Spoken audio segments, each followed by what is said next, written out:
Is there a nice way to delineate, draw a line between Marxism and socialism, or if Marxism is kind of a part of socialism?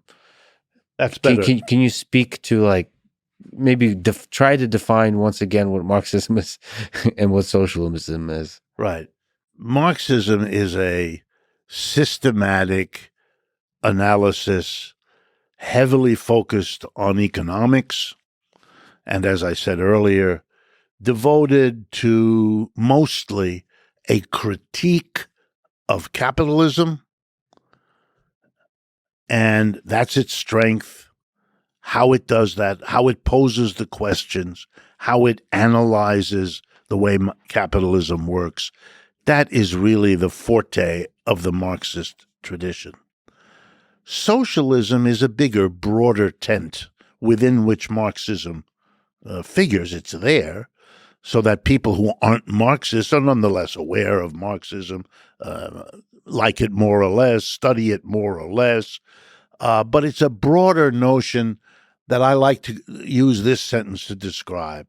It's a broad idea that we can do better than capitalism, that really there are all kinds of things about capitalism that are not what we as modern citizens of the world think are adequate, that we are in a tradition that goes back to all the people who thought they could do better than slavery and all the people who thought they could do better than feudalism.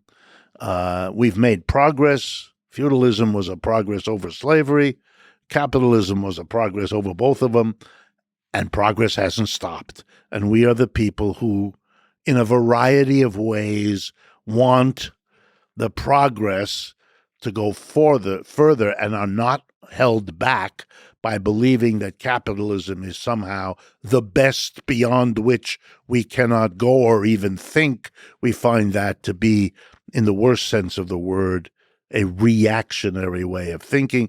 And we're that large community. Many of us are not interested in economics all that much. We don't think that's the focal area. We are socialists, for example, because we want to do something to deal with climate change.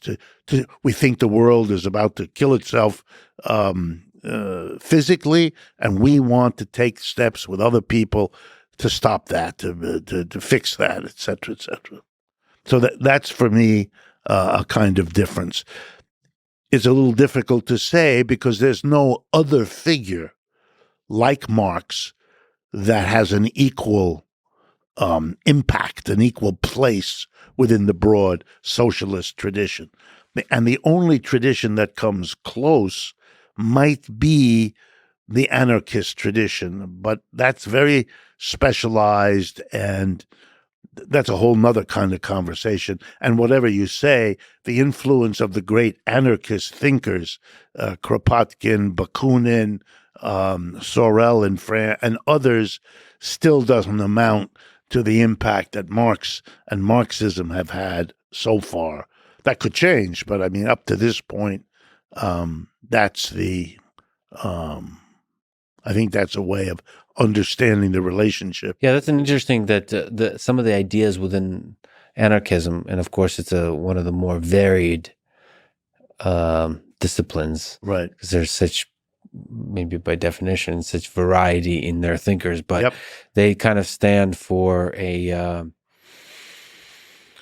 dismantling of a power center, and that, if not equates, tends to rhyme with some of the ideas of socialism. Absolutely. So where you have there's a whole train of thought in socialist ideas and in Marxist ideas that uses the phrase, quote, the withering away of the state. That's a quotation from Lenin. People should understand that's a quotation from Lenin. And it was made by Lenin positive. In other words, Lenin was saying, that's a good thing. That's something we stand for. We want to create the conditions under which there is a... Because you remember the communists, or whatever, they weren't called that at first in Russia before the revolution. They were just socialists. They were hunted down and persecuted by the government left and right. They had no love for the government. The government was their literal everyday enemy. And being critical of government didn't just mean this particular government, but of the whole. Being a Marxist, you always ask the questions of the social constitution of whatever it is you're struggling against. So there was this interest. Why is the state so important? Especially because if you understand feudalism, particularly early feudalism, it didn't have powerful states. One of Lenin's greatest books is called The Economic History of Russia, and he goes back centuries. It's a huge book, 3 or 4 inches thick.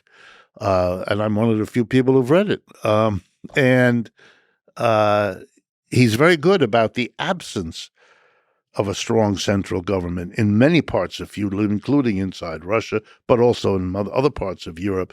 The development of a powerful central state comes towards the end of feudalism as it is desperate to hold on, which ought to be suggestive that maybe the turn to powerful governments here in the United States or in Europe is maybe also because this system is exhausted and can't go on and has to marshal every last bit of power it can not to be lost in history. It would be interesting to see what the Soviet Union would look like if Lenin never died. All right. A lot of people have asked that question over the years. A lot of people. There is Stalin sliding in the middle of the night, erasing the withering away of the state part. Yes, exactly.